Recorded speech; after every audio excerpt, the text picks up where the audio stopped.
Top Gun, Kate Bush. What year is it? High-resolution color graphics. This land of high technology. The revolution in technology that made the information age possible. Those kids are not afraid of computers. A musical interlude. Forevercade. It's time to kick ass and chew popcorn. And I'm all out of popcorn. All this and more on This Week in Retro. Up-to-date news for out-of-date tech. Hello guys, I hope we've had a good week. I am on a high, quite literally, because last night I went to see Top Gun, and I think, That's Chris, great. you've been to see it already? You've both seen it, have you? Am I the I last? saw it Saturday. I saw it the day it was released. Everything I expected of it. Nice. Cheese. I don't think there was any dialogue for the first 10 minutes or so. It was just, the shots of Tom Cruise on his motorbike, Tom Cruise by an aeroplane. And in fact, the whole film could have just been called Tom Cruise's Face, because it was just close-ups of Tom Cruise's face in a plane, on a bike, walking, staring off wistfully into the distance, Tom Cruise's face. But Lily came with me with low expectations and came out loving it as well. It was just a good cheese fest. So I was happy with my Top Gun experience. Yeah, I think it's a film that's greater than the sum of its parts, if that makes sense. It works much better than it should. Lots of callbacks, but then they also explain all of the callbacks for people because there's anyone under the age of what, 35 won't. I'm not saying they won't have seen it because it's such a famous film, but they wouldn't have seen it first time round in the cinemas. Certainly, yeah. What have you guys been up to, Chris? What have you been doing this week? Well, I also watched Top Gun. So I assume, did you run straight to the RAF recruiting office and just beg them to give you a job as a fighter pilot strght after? I didn't. Out of interest. I did when I was a kid. When I was 19, I went to an RAF recruitment office. I think I've told you this story. It was on a Saturday and it was closed. So that was it. That was it. I went to one straight out of school. So I would have been about, that would have been about 16, 17. I went straight into one and signed it. I just wanted to be a fighter pilot, of course, like we all did back then. And allergies, yes, hay fever. Sorry, you can't be a fighter pilot. So that was the end of that. And shattered. That and the fact that they really wanted exceptional grades, as you'd well know. And I was not achieving those grades at school, Neil. It just wasn't going to happen. But anyway, it's nice to dream. So other than watching Top Gun and wishing I was a fighter pilot, although one that only flies fighter jets and doesn't get shot at, that's the kind of perfect scenario fighter pilot I would like to be. Just spending more time in shoot 'em up construction kit mainly this week, trying to finish a damn game that I need to give to Richard Shears when I get over there. So, a promise made is a promise kept. Let's get that game done and hand that over to him. Well, you've promised to make Richard a game, have you? Yes, it was a giveaway I did last year. Okay, it was a competition, and there was pull a name out of a hat from those that entered the competition essentially, and Richard won. And at the time I'd started the game, which I was open with, hadn't finished it. It's now 6 months after, well, more than 6 months after, and I still haven't finished this game.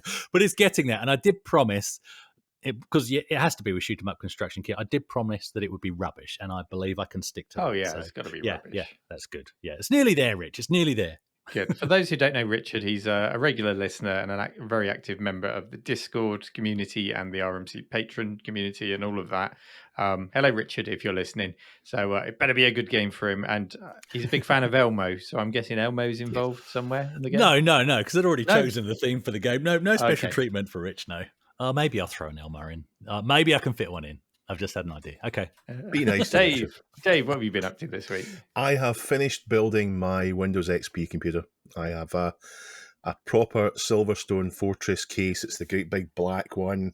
I've got socket 775 in there. I've got an 8800. I've got a Creative X-Fi in there. So it's the best Windows XP build I can get. And you built it twice, I understand, or at least installed Windows twice. I'll install Windows more than twice. Yeah, I keep doing it until I get it exactly right, trying to work out how to get all the service packs and updates and so on there. And I have used hot glue for the cable management in the back, much to people's aghast. Well, if it's what you want it to be, that's all that matters. So I hope you've got an image of it now. It's all set up and ready to go. Excellent. Right, let's get into this week's first story then, shall we? This first story is a bit of a break from the norm. It was prompted by listener Squelch411, who submitted a video from one of our favorite video game music cover artists. That man is BanjoGuyOllie. And I guess his choice of video is because Chris's favorite game or game series is Lotus Turbo Challenge. So he submitted the link to Lotus Turbo Challenge 2, covered by BanjoGuyOllie, and said, "It's not really a news story, just enjoy it." But it got me thinking. Ollie's been making video game covers for over 8 years now, using everything from a whole cave full of traditional instruments that he's collected over the years, banjos, of course, as his name suggests, and also modern synths. And well, before we go on, Duncan, if you wouldn't mind, if we could have a listen to 60 seconds or so of this is Banjo Guy's Lotus Turbo Challenge 2 cover. Just take this in for a second.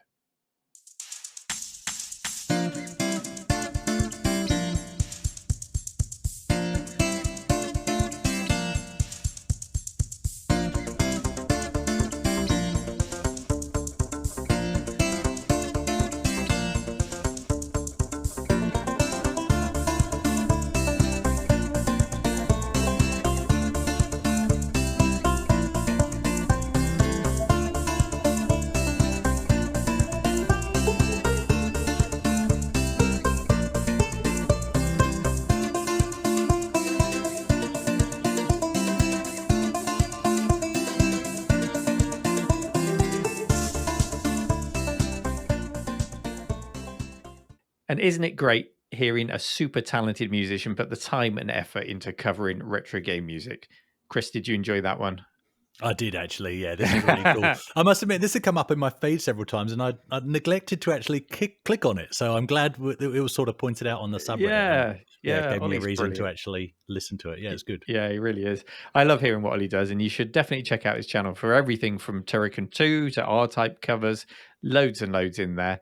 But this little musical submission to the subreddit, as I said, it got me thinking about video game tunes and also other cover artists, because quite a few have popped up over the years.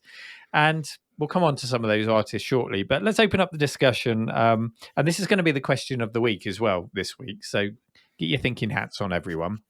Let's talk about good video game music. So not covers to start with, but the music in the games. Dave, let's start with you. Hit me with your favorites. Well, I've noticed that these covers from BanjoGuyOllie are getting really popular among young people on the instant TikToks. But they too tend to be console focused, so I'm more interested in the micro ones. But there are some I've come across in the past that are wonderful. There's one in particular that I downloaded as an MP3 over 20 years ago, back when downloading an MP3 was a big thing.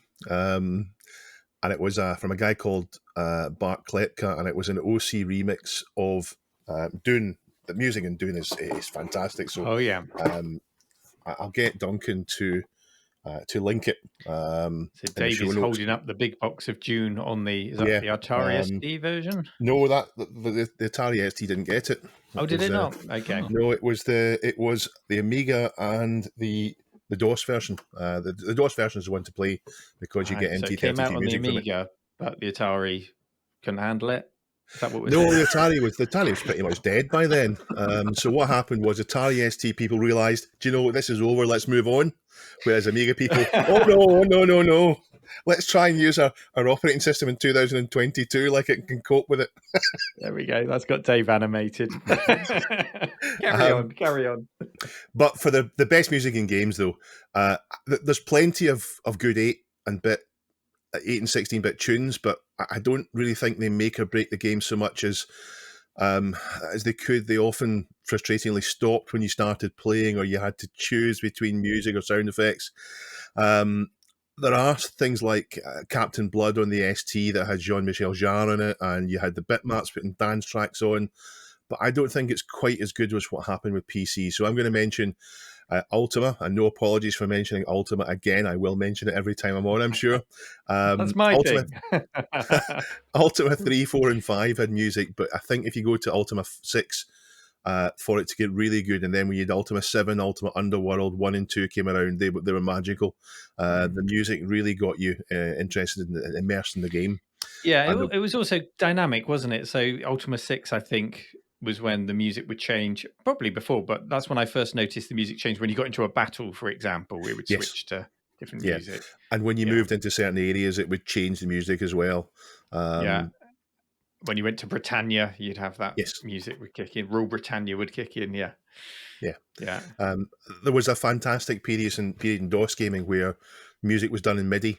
And for me, that was initially through a Sound Blaster, through an OPL3, and then through general MIDI. So Dune, which I've already mentioned, it's a wonderful adventure game which was massively inspired by the David Lynch film interpretation of the novel. Great adventure game.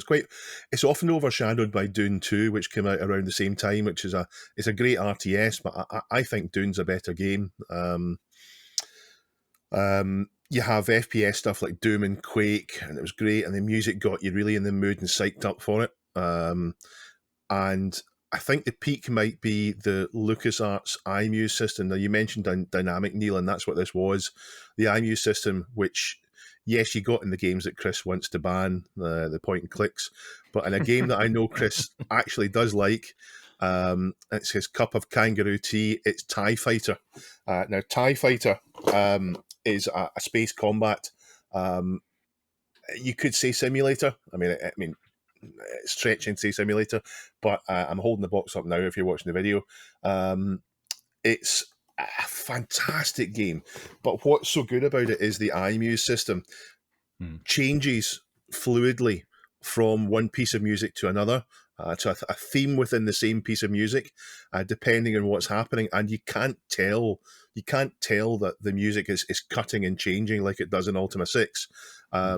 It smoothly goes from one bit to another. So if one of your wingmen gets shot down, you get a little bit of a sad tune. If the Rebel Alliance come in, if a whole fleet of Rebel Alliance ships comes in, you get a slightly warped version of the Rebel theme from Star Wars. It's absolutely, it really makes the game. It's really so important to how good the game is. For that, Dave, I mean, the Star Wars music is so good because it's so familiar and it can be used in so many different ways: fast, slow, aggressive. Just gently tinkling in the background. It works so well. Before that, I don't know if you remember when you loaded up Wing Commander, it would come up with Origin FX, and you'd see this pixel orchestra and the guy holding up the baton going tap tap tap. And that was all about their dynamic music system as well. So a very similar game. Obviously, it came before TIE Fighter, and that music would change dynamically. But I would pick TIE Fighter every time just because of that familiar Star Wars music, I think. Yeah, they got so much right in X-Wing, and then TIE Fighter was them getting it absolutely bang on. It's possibly... Is it my favourite? It's one of my favourite games. I'm not going to say it's my favourite game. One of my favourite games. I can't explain why, but when we dropped MIDI music in favour of CD audio, I didn't enjoy it quite so much. I don't know why. I can't tell you exactly why, but I do remember enjoying the Warcraft music. I'm sure there's lots of good ones out there, but I think the DOS period for Sound Blaster and MIDI, or MT32 these days, which as a luxury I have, thanks to Dale's thing, is unique. On MIDI, I mean, you've obviously got very fond memories of MIDI. I always felt like I was slightly missing out when MIDI was included in DOS games, primarily because I always had a pretty budget sound card. So I always thought, oh, if only I had the AU32 or the 64, or I had a sound canvas, or, something like that, I would hear this as it was meant to be heard. But as it happens, I've got this cheapy knockoff Sound Blaster clone, and it sounds all right. But I always felt like, I had a bit of FOMO, a bit of fear of missing out with it.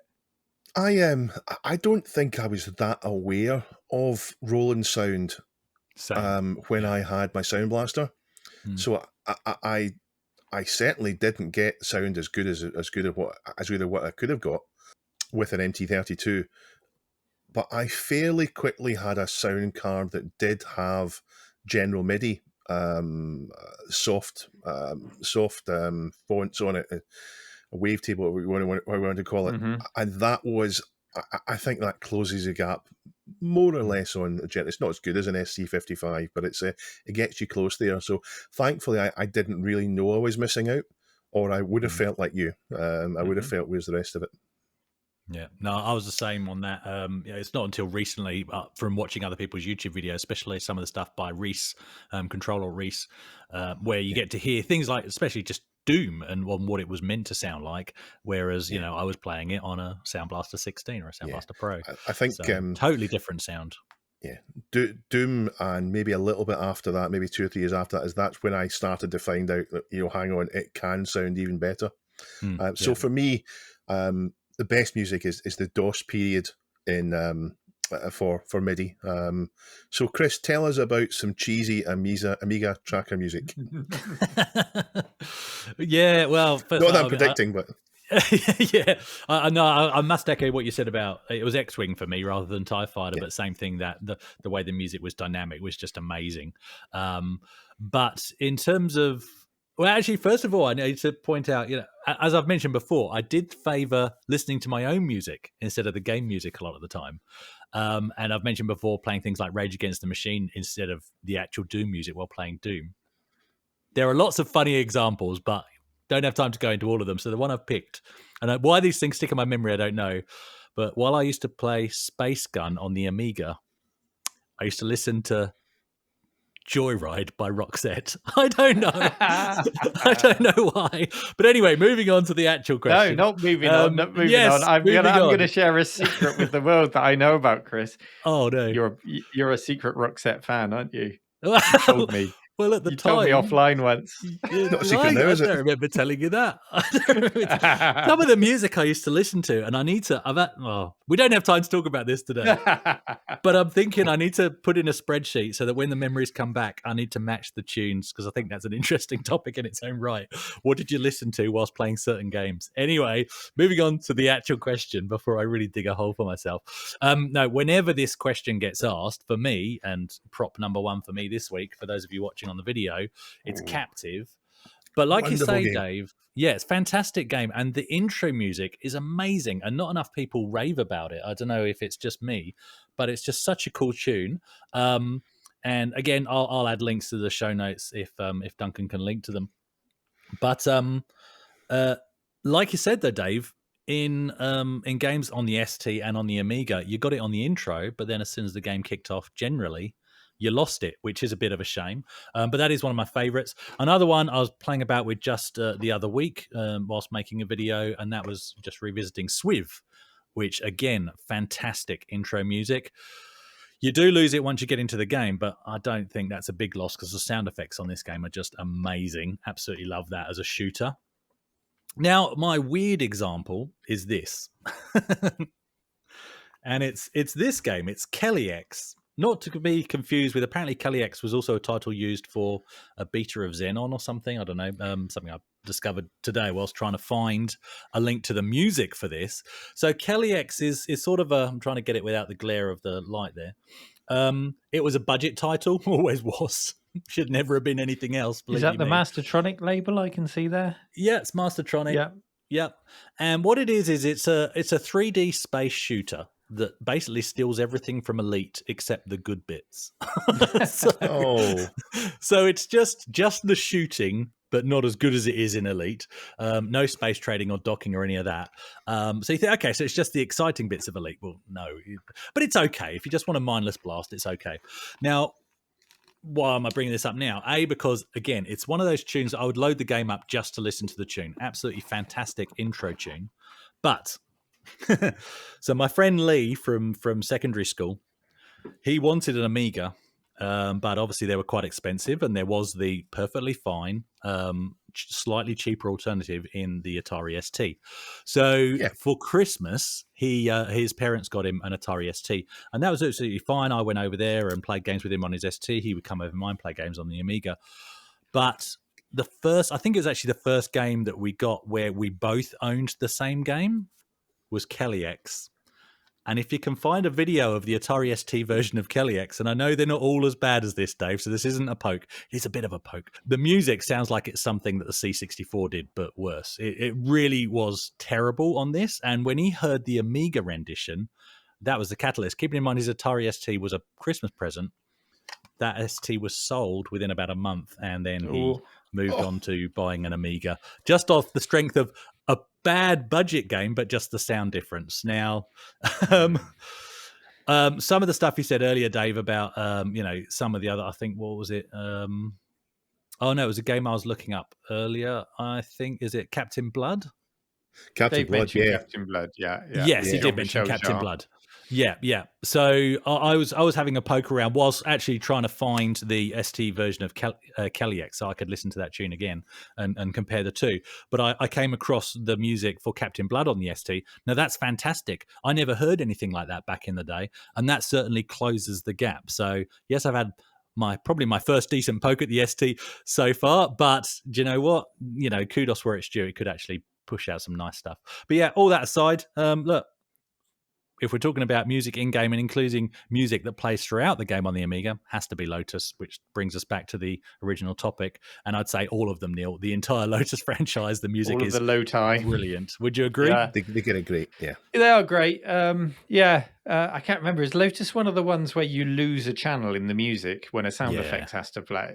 Yeah. Or I think one of the games you could only choose music or sound effects, couldn't you? You couldn't have both on one of them? I think let me think. Lotus 1, you could choose sound effects or music, and you had about 4 or 5 music tracks to choose. Yeah. But if you did choose a music track, like if you hit another car, then certain sound effects would override a piece of the music. So it would kind of cause a break in one of the channels of the music, but then it would go back. Lotus sound of like a wet cabbage hitting a cardboard box, and then go back to the music. Lotus 2, I can't remember how it worked. There is a difference between Lotus 2. Then they went back to the original model for Lotus 3. That's how I remember it anyway. So what about Jaguar XG? Did you play that one? Oh, well, the music was so good on that game. You didn't want sound effects ruining it. That was a thumping soundtrack. Jaguar XJ220. Yeah. Great game. I know what Boat has been. Game I've not really spent much time in. Oh, you need to have a go on that one. I know I do. Yeah. I do need to catch up on that. Sorry, Dave, I interrupted. You'll probably be disappointed compared to Lotus. It's not quite up there with Lotus, but it's still a great game. I know that I was going to say former host, but I don't like to say the word former host because I hope he comes back. Boat of Car, John Schaller, has been talking about how he thinks the Jaguar game is better than Lotus in the latest episode of Amigos. He thinks it's a better game than Lotus, and he explains his reasons, and you can't fault his reasons. I don't know if you can. You don't necessarily have to agree with his conclusion, but he's certainly got good reasons for it. So that's why I mentioned the Jaguar game, because he was enthusing about the music. I don't know if it was the game or the music, but I remember thinking XJ220 back in the day was an altogether more relaxing game. It was more like you were on a long road trip rather than a furious, frantic race, and I enjoyed that about it. So a bit more outrunny through that game. Yeah, more of a road trip. I probably would like it then. I'll have to fire it. It will be installed on my A1200, so I'll just dig it out and have a play. This does make me think, though, talking about how, especially on things like the Amiga and similarly on the ST, you would lose the music once you get into the game most of the time. I'd like to know, maybe some of the viewers can help me out. When you think about things like the CD-TV and the CD32 especially, were there games that really made use of CD music similar to how a PC did? Because in theory, then you've got music from the CD track, just like the PlayStation did, but you don't have to lose any of the 4 audio channels. So I'm only just now delving in because a mate of mine lent me some games that I'm running through emulation, but I really want to find some examples where it actually uses the CD capability of a CD drive. Do you know what I mean? Well, right. Be interested to hear what you find on that. Yeah, that'd be good. I have it in my head that someone's told me Xenon 2 works that way. I know on the Amiga version of Xenon 2, the music cuts out when certain sound effects happen, and I thought it was really jarring. I thought, how can they let that go to production like that? It's terrible. I mean, they talk about the Atari ST. The Atari ST music is nothing. It's got nothing on Xenon 2 that way. Although there is an STE version of it which does have bitstream music on it, but it's a modern thing. But yeah, the Xenon 2 is one for the CD32. If that fixes that, then that's a great fix. Yeah. Well, I'll just tell you my choices very quickly, and they're not really linked directly to quality of game or quality of music. They're just personal memories, and they take me back to places where I were when I first heard them down in Dorset. So, for example, Double Dragon, the arcade version, because I would always hear the Attract music it's a very familiar tune, and it's a very short tune that's just kind of looped. But I would always hear that above and beyond everything in the arcades. So when I got the Amiga version, I was really pleased to hear that. It's kind of a low quality sample of it, but it's the arcade music looping, and you can hear the point at which it loops. It's pretty poorly stitched together, but I love that sound. Turrican 2, of course, just a huge soundtrack, amazing soundtrack on Turrican 2. And then a very simple tune is Stones, which takes us back to Ultima, which Dave mentioned. Stones first appeared in Ultima 5, but the reason I love it so much is because it was the first music that played when you ran Ultima Online. So you always heard it when you were loading and therefore kind of being transported into this huge multiplayer online world. That was the music that took you in there. And it always sort of built the anticipation of going into this world. I loved that. To take us back to covers, there are some great covers as well of Stones, including one by David Watson, who is the original YOLO. There's a character called YOLO. Carpe diem, if we're going to be highbrow. Before the kids were using YOLO, and wow, even kids that were using YOLO are probably considered old now.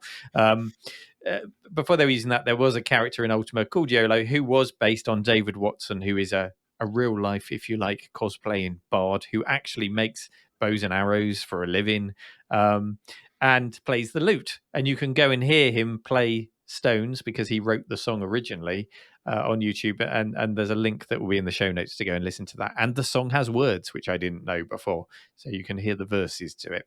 And of course, there are loads of examples like those great orchestral covers by the C64 Orchestra, which you can find at c64audio.com. So think about your favorite video game music covers and your favorite video game music. That's going to be the question of the week at the end of the show today. We're looking forward to seeing what are the top 3 next week. Maybe we'll discover some new tunes along the way. And while you're doing that, check out BanjoGuyOllie and all of the other musical links in the show notes today. Aero Ringers on the subreddit has alerted us to the fact that there's a new Evercade that's been revealed. And I'll be honest, I nearly didn't want to cover this. Not because I don't like it, but because, well, it's a link to where you buy it on Funstock. So is this a story or is this an advert for a product? So I just want to give a disclaimer up front. We're not sponsored by Evercade or Funstock. And so we're just covering this, not as an endorsement of any kind, but as a discussion topic and nothing more. So I just wanted to get it out of the way. Or are we? Or are we? How much have they paid just me and the other guys don't know? No, seriously, nothing going on. So with that out of the way, yeah, there is indeed a special edition Evercade bundle available only through Funstock again as a pre-order, and no affiliation, okay? But it does actually look nice. So first of all, what's special about it? Well, it's called the Evercade EXP Limited Edition. So it's black. And I think I'm right in saying that it's only the limited edition version that will be black. I think that's right. And that's the one that's available through Funstock. It comes with an IREM Arcade 1 cartridge, which has R-Type, Moon Patrol, In the Hunt, Battle Chopper, Lightning Swords, 10-Yard Fight. It also comes with Toplan Arcade 1 cartridge, which includes Tiger Hell, Alcon, Guardian, Flying Shark, Truxton, Zero Wing, Snow Bros, and Teki Paki. And it also comes with an exclusive hard carry case, a certificate of authenticity with signatures all over it, and I'm sure it's not fake, and exclusive EXP art cards, exclusive Evercade keyring, a limited edition poster, and apparently there's some added bonus content that will be announced in September. So, of course, it has support for the existing Evercade library. But this new version, so the EXP version of the Evercade, it comes with a high-res IPS display, built-in Wi-Fi, and a new Tate mode for vertical games. So you can actually turn it sideways. I would assume mostly for those vertical scrollers. Now, I've got to be honest with you guys, I don't actually Evercade myself, but I've watched plenty of YouTube content about them, and they do tempt me a lot. It's a retro-inspired system that plays games from ROM cartridges that you physically slap in and play. They're licensed games. Yes, essentially it's emulation, but it's very nicely done and a nicely packaged product from what I've seen. And of course, the games are collectible. They're hard copy physical media in very nice boxes with retro designs on them, which I think is fantastic. This pack is £177.99, which in the scheme of things, I don't think isn't bad at all. It's very tempting, in fact, especially for someone like myself who hasn't yet pulled the trigger. And at that price, I'd argue it's possibly also tempting for people who already have one, maybe, with the upgrades that are included. So, yeah, first question, do you guys Evercade? Or what do you make of this? Neil? No, Chris, I don't Evercade. I've never Evercaded. Never Evercaded. I have seen that the regular Evercade, because this has been around for some time, the original sort of console-sized version of it, you could buy that on Amazon, you could buy that on Argos, in Game, and other suppliers, in much the same way that you could buy the Amiga Mini when that was distributed, and still is being distributed. And that still amazes me at the moment, that this retro thing is hitting the mainstream outlets so hard. And I say that biting my tongue slightly because the high street is becoming less and less of the mainstream. Certainly Amazon is, but Argos is online, Game is online, but I can't remember the last time. When was the last time you bought anything from Game, either of you? I mean, Chris, you would have to be back in the UK. I don't think they've got Game in Australia, have they? No, they did have Game. I think it's still going in limited numbers. Doesn't do very well over here, but I don't talk about Game because I worked for them once and it didn't end well. Anyway. Okay. I think the last thing I bought in Game was probably something like Jeff Crammon's F1 Grand Prix 3 back in 2000 or 2001, something silly like that. I really can't, ever since when I've been in there, it's all been voucher cards or, download games or Funko Pops and things like that. And I just walked straight back out. Dave, can you remember last time you bought anything from Game? Oh, no, I wouldn't go in there if you paid me. For the reasons you just mentioned, download codes, vouchers, and Funko Pops and all that. Yeah. And console games as well. Oh. EB Maybe for the Amiga Mini, though. Over here, and that's how that's gone. Yeah. Yeah, I know Chris went to buy his physical Amiga Mini instead of ordering it online. Went to a shop. That was something like that. Point. Yeah, maybe that's a better. Maybe I can see why you did that. It's nice to go into a shop and pick something up that way. Yeah, rather than just click a button on Amazon. But on the whole, it amazes me that these outlets are being, are catering to our retro needs so much lately, and just the whole market for it and the way in which people can revisit their gaming history and explore the history of gaming for the first time. The different ways of doing that, the different devices to do that with, it's getting bigger and bigger. And it's just a really lovely time to be in this hobby.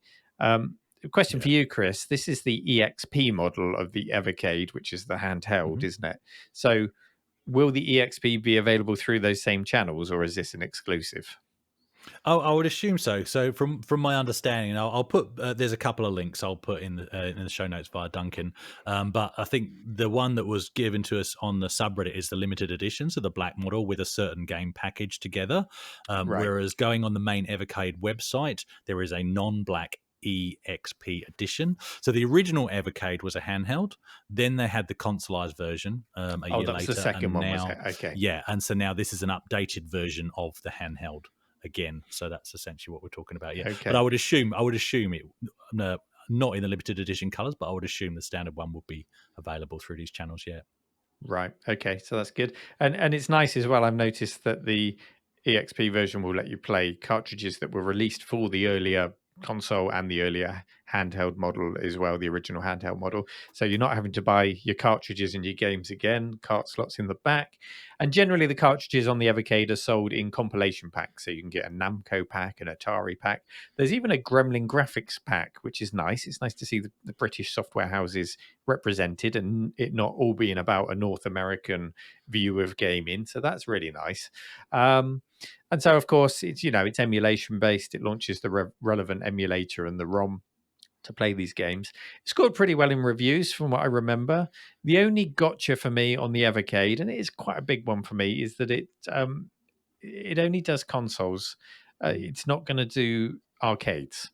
So you can, if you see a game that you want to play, let's take Double Dragon, for example, you're not going to get that top tier arcade experience. It's bad on the Evercade because Double Dragon is probably one of the worst examples I can think of. It's the NES version, which is not a bad game, but if you're thinking I'm buying Double Dragon and then the NES version loads up, it's a bit painful. That's going to smart. Yeah. So just be aware of that. It's not arcade emulation, so screenshots may vary, as they say. And an alternative device that I picked up recently, I'm afraid I haven't got it here to show you and hold up, is something called the Miu Mini V2. It's a little bit smaller than an original Game Boy in its size, but a huge amount of that is taken up by a very high quality screen. I think it cost me just over £60. So very affordable, about the same price as the Mega Drive Mini 2 we were talking about last week. It runs all of your MAME emulators and all of the emulators that you might expect to run in Linux. It's Linux based, so you can get those arcade games running. And it's just a really nice device for anything up to that, and including that 16-bit period. It does run the PlayStation, but it's a little bit choppy and it feels, it's not quite right. But for everything before that, everything up to that 16-bit era, the Miu Mini, and it's got to be the V2 apparently, that fixes quite a lot of issues from the earlier one. That's my recommendation. So if you're thinking of an Evercade, go and check that out as well. Yeah, I don't know. I don't know which way I lean on this, to be honest, because like you say, there is for the Evercade, there's the consoleized version, and when I've looked at the two, that's the one that sticks out to me as being more tempting. It sort of looks like an NES, but isn't quite, and even the theme that they've got going on the controller sort of harks back to that sort of look and feel. But then you've got, if you look through some of the game packs, one of the games packs is just a whole compilation of Atari Lynx games. So obviously that leans very, strongly towards having it in handheld. And potentially, I'd say that's cheaper than finding yourself a good Atari Lynx to get the Evercade handheld and then get that compilation. So it would be nice. Maybe they can't. Maybe there's some patent, but I know you can. The handheld Evercade you can plug into a TV because it's got HDMI out. What if you could just sit it on charge and plug two Evercade controllers in, much like the Nintendo Switch works? That would be nice. That would be the best of both worlds. But then maybe they'd be doing themselves out of a sale in terms of not being able to sell the consoleized version. So I don't know which way I would go if I was to buy one, but I think I'm leaning toward the Evercade VS, or Versus as I call it, which is the consoleized version, because you could buy that instead of an army of minis. What do you think, Dave? I certainly wouldn't get the consoleized version. I've got a multi-system, and I mean, yeah. Why would you get a burger if you've got steak? I'm not really into handhelds, and I'm not really into consoles, so it's not really my kind of thing. However, looking at that Evercade, it looks great. It looks like a nice thing to own. It looks really, it's pretty. It's well made. And I like the idea of kind of digital detox. So I like the idea of, I've got a room where there's a record player where my books are, the magazines, even reading them electronically feels like digital detox. And I reckon that's just what the Evercade would be with its changeable cartridge packs. It means you're not going online to get ROMs and so on. You put it in, it's not quite the same as the modern way. So I think it strikes the right balance between the tactile feel of changing games, but with convenience, because you're not having to slot each game in and out. You've got a pack of them. So the price seems good. So I was a little bit tempted by it initially, but if I was only to have one handheld, then this looks a good one, or the Mayu that I've seen Neil had, which is mostly screen, but I don't think I'll ever have a handheld. I've got too many other things that I don't use. So yeah, this would be another one. But when Neil talked about retro in the mainstream, I do really understand why. I feel modern gaming's gone a direction which has left a lot behind, but more importantly, it's so dependent on being connected, online downloads, DLC, coins, gems, all the rest of it. But you can trust when you load a game like Double Dragon, then the disappointment will be it's a NES version. It's not going to ask you to watch an advert to unlock the baseball bat. Yeah, that's true. Yeah, I mean, like I said, I'm still on the fence. I've got so many systems and I can't play them all at once. But I do like things like this. I like things like this. And also your Mr. Multi-System, Neil. I just love that these things exist, that the projects like this exist, and especially when they hit retail stores. That's just fantastic. Yes, we can download and play retro games on PC or on model consoles, but there's something very special, I think, about purpose-built hardware. So yep, do check it out. No affiliation. Duke Nukem movie. A Duke Nukem film seems to have been in and out of the oven even longer than Duke Nukem Forever game. And on the subreddit this week, Dr. Local, I don't know if that's a local doctor or what, but Dr. Local has submitted a story And from the late 90s onwards, there's been the occasional talk about a movie from this franchise. So for those of you who don't know much about the Duke Nukem franchise, in 1991, Apogee had a platform shooter called Duke Nukem, which was, for that genre, it was a reasonable success, but it's not a big genre. And then had a sequel. And then when they went to Duke Nukem 3 in 1996, they added the usually disastrous D to the end of it and went 3D. And that usually killed off a franchise, but it didn't. This time, instead of going wrong, it went right in so many ways, and Duke Nukem 3 is one of the most successful games. It's an FPS shooter with a charismatic but definitely offensive character, Duke, who is a parody of action heroes from films. A deliberate parody. I don't think they're really reveling in his misogyny so much. I think you're kind of laughing at how ridiculous he is. It was almost like the Expendables before the Expendables in a video game format, wasn't it? 20 years before that movie, yeah. Yeah. That's true. It's a favourite of mine. I know it's a favourite of Chris, and I'm sure Neil as well. And if you watch LGR, he loves doing the voice. And Neil, you've even interviewed the voice behind it. I have, yep. But Duke Nukem Forever, which was announced in 1997, so just shortly after Duke Nukem 3D, which was such a huge success, Duke Nukem Forever was announced in 1997, and it took 14 years to appear in 2011, and is universally regarded as an abject failure in terms of game development. Although the actual game itself isn't that bad, but it was so overshadowed by how the development hell it went through that it killed off the franchise. Yeah, we talked about this recently, didn't we? And discovered that both Chris and I actually quite enjoyed the game. It sounds like you don't think it's too bad either, Dave. And yeah, but it didn't live up to expectations, and how could it? No, Yeah, exactly. Yeah, I mean, the story was already written before it came out. It was going to be by 2011, it was going to be a failure, no matter how good it was. So it did more or less kill off the franchise. There has been more games, but not really any that really set the heather on fire. It was even an appearance in 2018 film Ready Player One, but he's nothing like the star he was in the late 90s. Now, I see lots of movies. I see one a week. The cinema is a great place to de-stress. So I've been to see lots of films, but I mostly avoid games films. I mostly avoid films that are made from games. I find storytelling in games is usually bad enough, but when you try to expand it to the big screen, it doesn't go too well. So I had a look back over the years, and I thought, what movies have come from games to see if I can find out if I'm misremembering, if there's any good ones. So I went to IMDb and I looked at what they rated the best movie is, and surprisingly enough, it's Warcraft from 2016.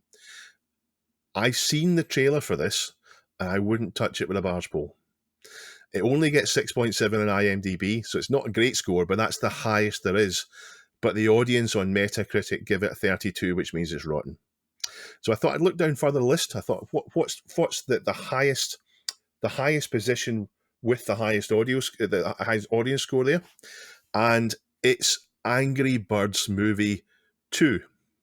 So no, absolutely no. I'm not watching that. I've seen a few movies that are good. There are a few game movies that are okay. I mean, they're not great, but they're fine to watch. I saw Uncharted this year, and it's fine. It's nothing special, but it's fine. I've seen the Tomb Raider movies with Angelina Jolie, and again, they're fine. I think there's two of those. I'm sure there's more than one.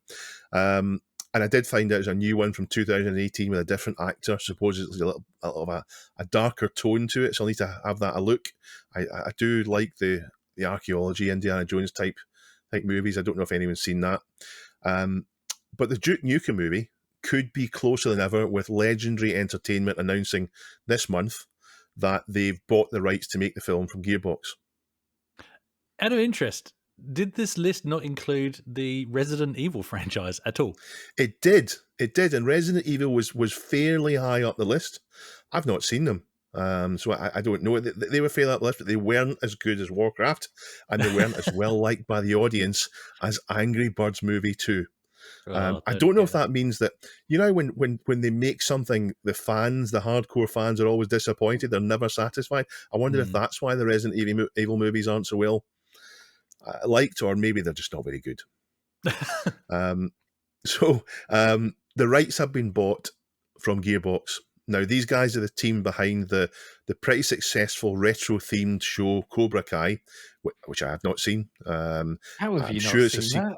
It's a I know. great series. You talk about it all the time as well. I will. Fantastic series. It's a sequel to the 1984 film Karate Kid, and I've not seen Cobra Kai, but I know that someone here is a fan of it. I know that 2 people here now are a fan of it. Neil, you watched Cobra Kai. Can you remember anything about it? I'm not going to ask you for character names or plot, but is it good TV? And would you trust the same guys with Duke Nukem? Fighting, kids fighting in schools, kids fighting outside of school, punching in the face. Yeah, I remember it all. That's the storyline.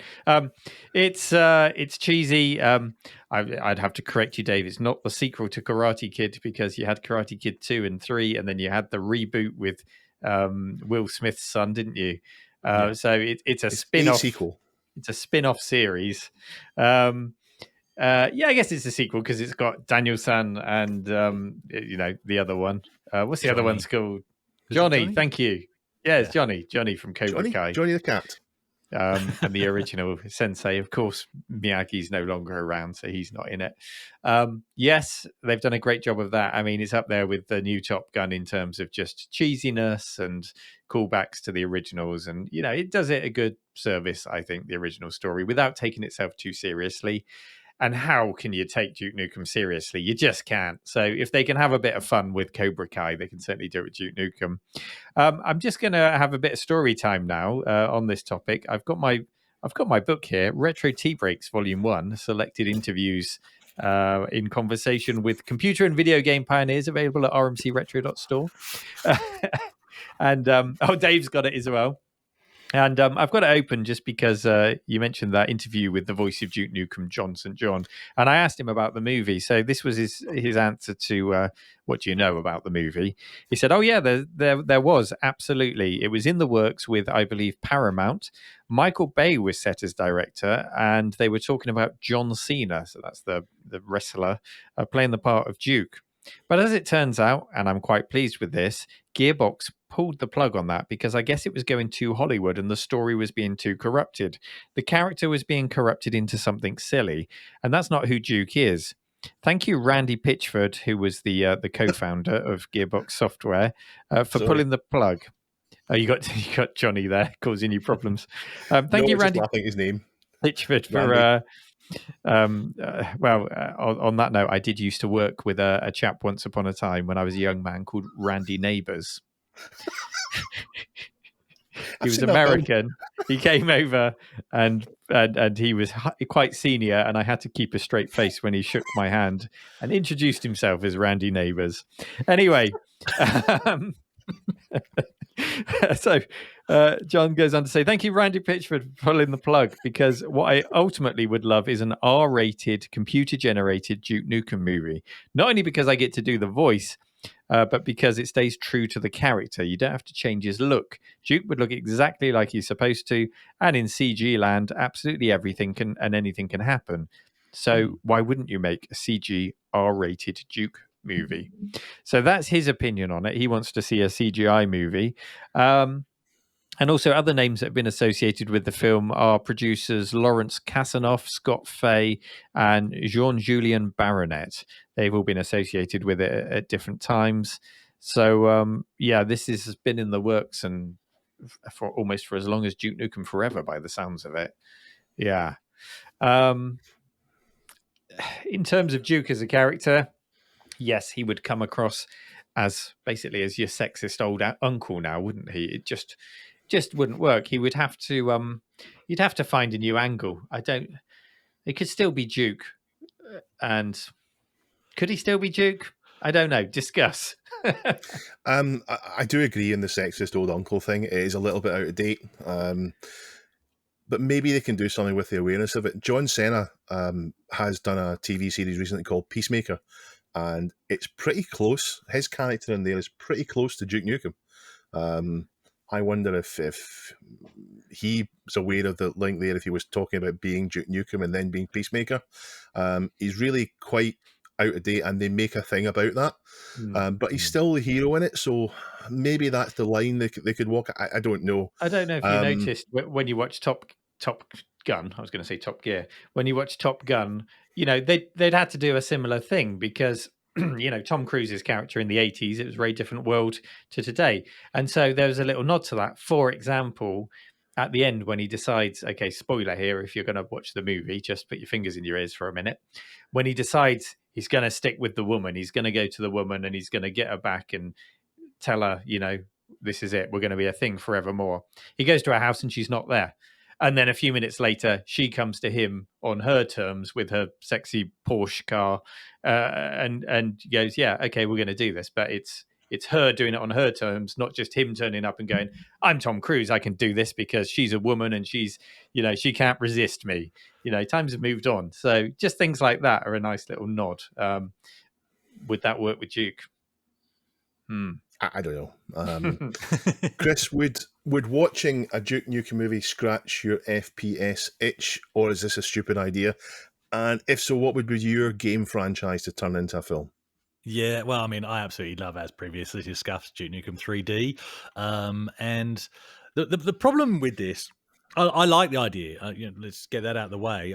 But Duke is a game about movies. That's the whole idea of the character, is it's taking the mickey out of movie characters.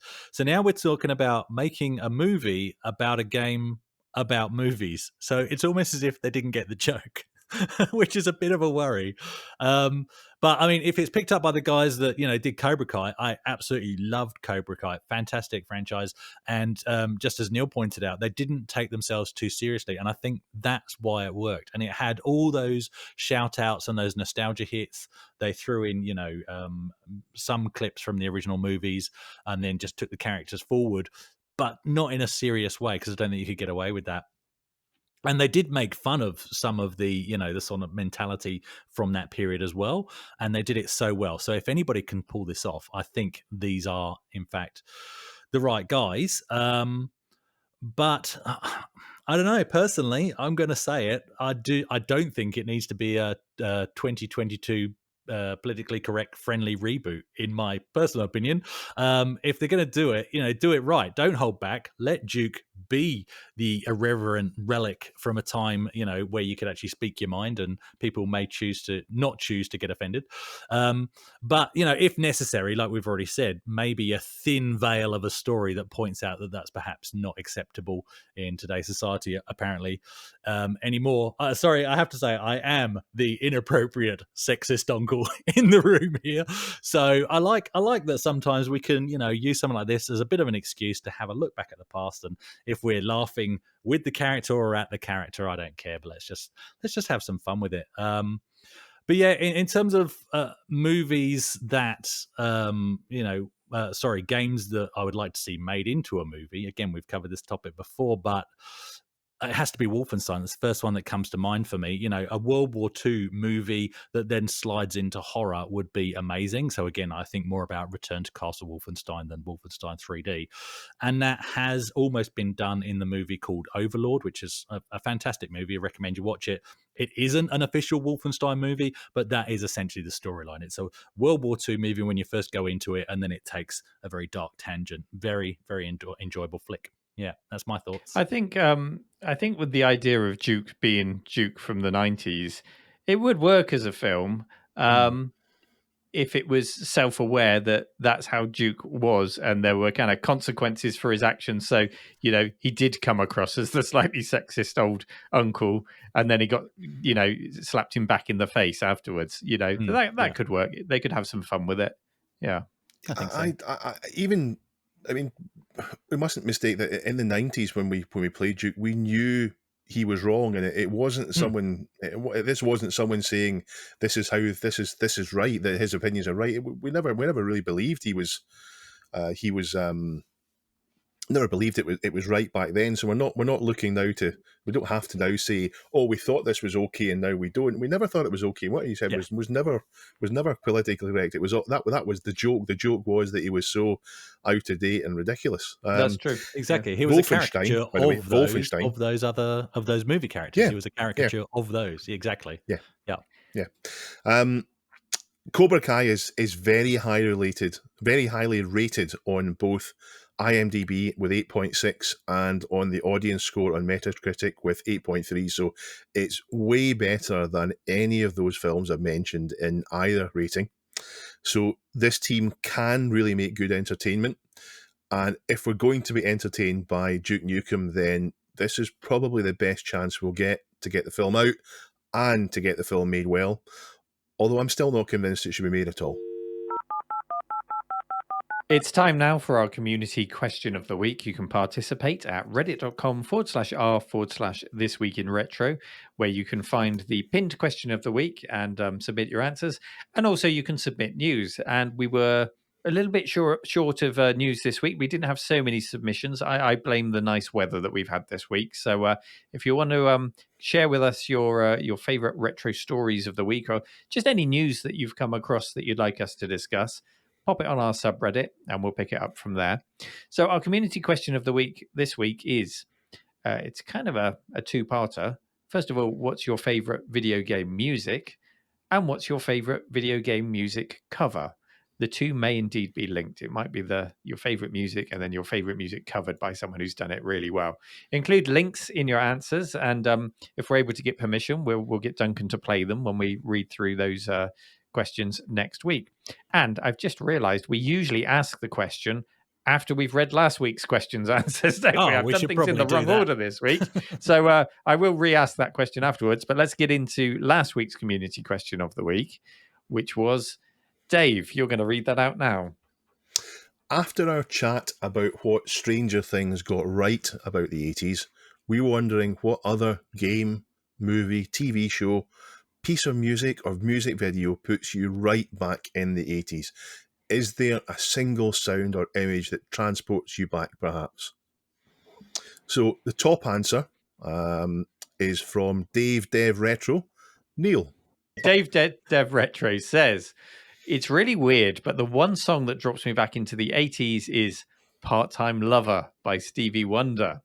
For some reason, I have a hard-rooted memory of coming home from an unusually good day at school, putting Radio 1 on and that song playing. It was the height of summer, a cool breeze blowing through the window, and somehow it just locked in as, it's all good, man. It's all good. So yeah, the song has a cool vibe. It's not played excessively, and I just get the feeling again every time I hear it of being young, free, and happy. What a sap, eh? He says. No, not a sap at all. I think that's a really nice answer. And I have similar memories, actually, of Radio 1 on a little boom box on the side in the kitchen, the front and back doors being open with a nice breeze coming through, and like Bruno Brooks doing the chart show or something like that. Happy memories. Yeah. Chris, what's the next answer? So this is by Thin on Top 84, and he says, first time caller, long time listener. So thanks for listening for so long, and good to hear your feedback on this question. So he says, Halt and Catch Fire is a lesser known and underrated gem of a TV series, which offers a fictionalized look into the frantic development of computing in the 1980s and the early days of the internet in the 1990s. The show is a wild ride over 4 seasons with plenty of nostalgic-inducing content. It's a shame it didn't amass more of a following when it first aired. Well, worth a look. That does sound worth a look. Absolutely. Dave? The final answer for today is from our friend Richard Shears. Hello, Rich. How you doing? The TV show that came straight to mind when the question was asked was Red Dwarf. One of the few shows that would make me turn off my Amiga back in '88. Not only did it make me laugh, but also set my imagination in overdrive of what could be. I still watch them all repeatedly to this day, which is why I picked it over the very close second, which is rather predictably Tomorrow's World. Nothing has ever made my imagination wonder of what could be more than this show. The world seems so full of promise and everything's exciting with endless possibilities. Yeah, I definitely agree in Tomorrow's World. It was so positive, so that this is what we're going to have in the future. And I would be surprised if there's few people watching this who don't like Red Dwarf. It's such a great TV program. Got them all on DVD. I'm remembering a scene when they have a massive floppy disk to load into something. I don't know if maybe Duncan put a still on that, but yeah, Red Dwarf. So many good memories about that. It's such a good thing, and there's so many things about nostalgia in it. Even if it's just saying we've run out of shake and vac, all those types of things.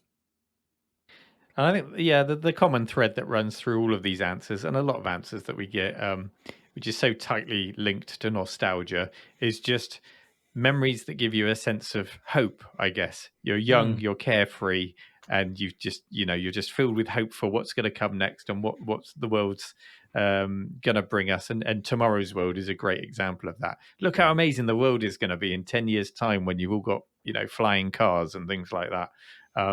Good times, good memories. Now, I have already read the question of the week. I'll just say it again quickly. What's your favorite video game music? What's your favorite video game music cover? Perhaps they're the same. They don't have to be the same song and the cover of that song. Put the links over at reddit.com/r/thisweekinretro. Thank you for listening. Thank you, Dave and Chris, as always, for being wonderful hosts with me.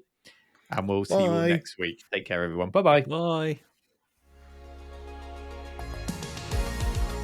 This Week in Retro was presented by Neil from RMC The Cave, Chris from 005 AGIMA, and Dave.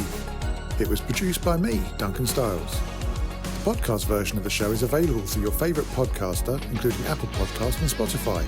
And the video version is available on the This Week in Retro YouTube channel. Join our community subreddit at r/thisweekinretro to suggest and vote on the stories we cover on the show. If you watch This Week in Retro on YouTube, please give us a like and subscribe to help us reach new viewers. If you enjoy our show and would like to support it, then please check out the link to our Patreon page in the show notes or description. Thank you for listening, and we'll see you next time for more up-to-date news for out-of-date tech.